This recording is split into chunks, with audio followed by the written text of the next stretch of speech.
Hello friends, welcome back. Today in this video for the subject Basic Thermodynamics, Introduction to Fuels and Combustion, we are going to discuss the minimum air requirement. Now let us see how minimum air required can be calculated theoretically, or what is the basics of calculating the air required theoretically. Okay.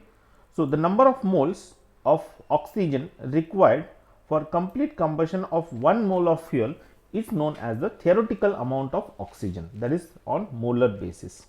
So, in simple words, how much is the amount of oxygen required to burn 1 mole of fuel?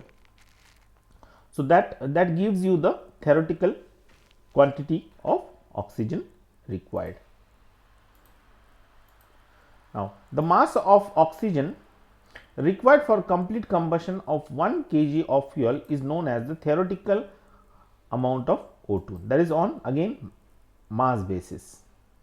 So, the mass of O2 and N2 together is actually the air, because we know that the atmosphere, that is atmospheric air, basically consists of two major elements, that is oxygen and nitrogen. Some part of carbon dioxide is present, but it does not take part in the combustion process, and also same is true for nitrogen.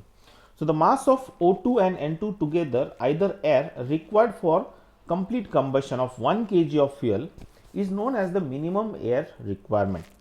It is also called as the theoretical or stoichiometric amount of air.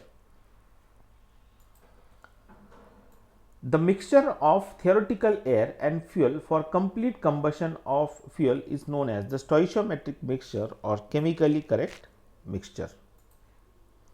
So, again I repeat, a mixture of theoretical air and fuel for complete combustion of fuel is known as the stoichiometric mixture or chemically correct mixture.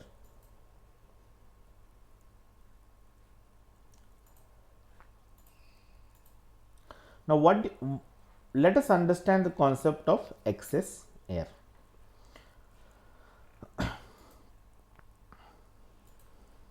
Now, in practice, the combustion of fuel is never complete with the theoretical amount of air. Now, this is because of imperfect mixing of fuel and air. So, the mixture of fuel and air is never homogeneous. So, in practice, even if you supply theoretical amount of air to the fuel, it will not burn properly, or what we can say is it will not burn completely. This is because the fuel and air mixture is not homogeneous, and there is always a need of excess air to burn the fuel completely.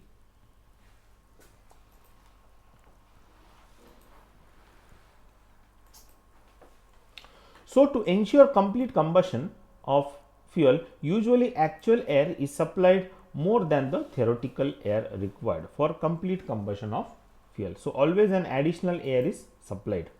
So, the difference of actual air supplied and the theoretical, or what we also call it as the stoichiometric air required for complete combustion of fuel, is known as the excess air.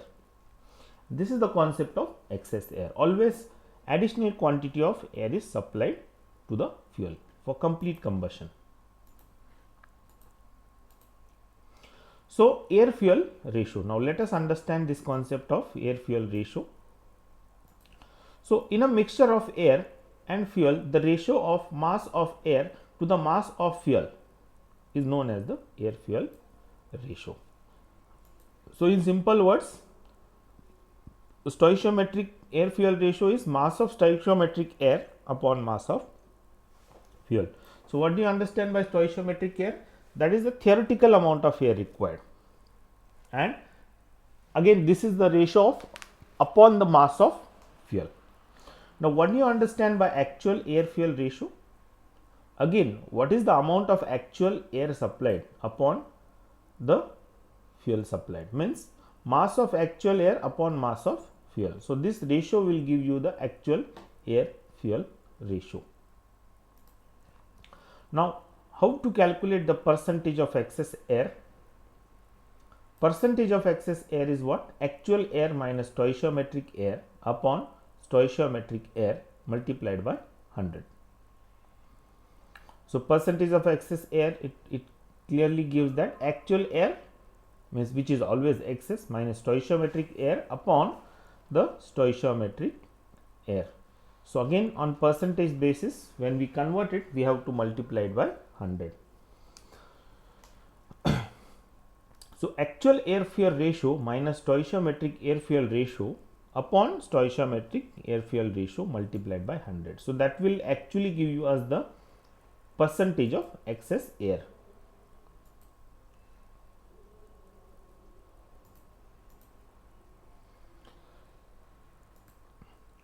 Now, if actual air fuel ratio is more than the stoichiometric air fuel ratio, mixture of air and fuel is said to be weak or lean. So, if now see, we can justify whether the mixture is lean or rich. So, if actual air fuel ratio is more than the stoichiometric, then it is clear that the mixture is weak or lean. Lean means more air and less fuel. If actual air fuel ratio is less than the stoichiometric air fuel ratio, then the mixture is rich mixture. Rich mixture means the quantity of fuel is more and the air is less. So, mixture strength or equivalence ratio is defined as the ratio of stoichiometric air fuel ratio to the actual air fuel ratio.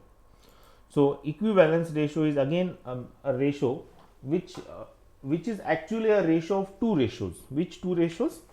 The stoichiometric air fuel ratio, what we also call it as the theoretical air fuel ratio, upon the actual air fuel ratio. So, that will give us the mixture strength. So, mixture strength is again stoichiometric air fuel ratio upon actual air fuel ratio multiplied by 100. Now, what this tells us, if the mixture strength is more than 100%, it represents the air fuel ratio is rich. Similarly, if the mixture strength is less than 100%, it represents that is a weak mixture or a lean mixture.